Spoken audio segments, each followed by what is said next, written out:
cảm ơn phép thưa cái tôm rồi chiêng phong tay cây này bờ luôn bờ cái tôm rồi pi pon mà phay vào môi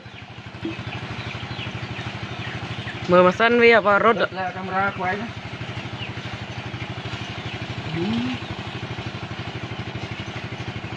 em mất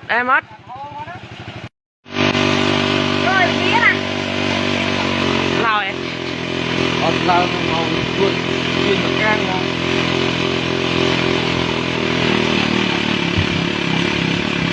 ở slap yêu mà khang à tiêm ê chứ ơi ê làm gì nữa ra đây bạn nó ăn lại lượt mà bán rồi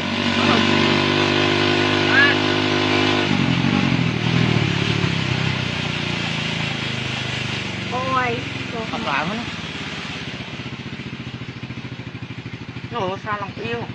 việc im một khang việc mà kia